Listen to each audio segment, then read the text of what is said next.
my fellow students. Today, I'm gonna teach you how to make lube. Let's say you're lonely like me, you know, you got needs. So, you go online to buy a toy, or you make a new one. But it's like a bicycle wheel. Without any lube, you're not going anywhere. So Sensei's gonna teach you how to make your very own lubrication. Alright? To make this, all you need is 2 teaspoons of cornstarch and half a cup of water. Never make more than what you need.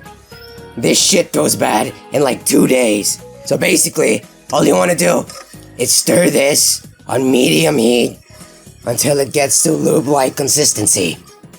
If you don't know what lube-like consistency is, it's basically gelatin.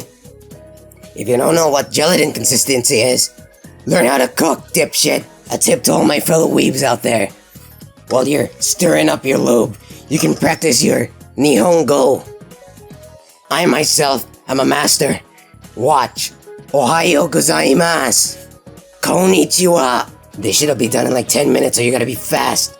You gotta be like a queen here.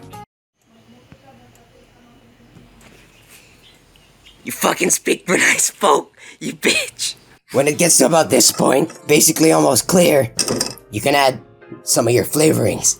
This is where you can really make your lube your own. You can add stuff like almond extract or vanilla extract. But my personal favorite is Mother's Best. Spices things up, if you know what I mean. Just give that a stir. This step is optional, but you can't forget about the salt.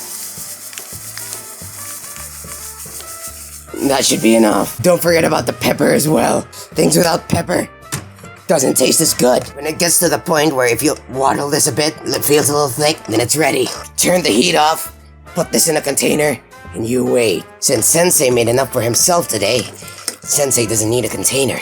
Alright. Sensei's gotta go cause, you know, he's got stuff to do. See you next time.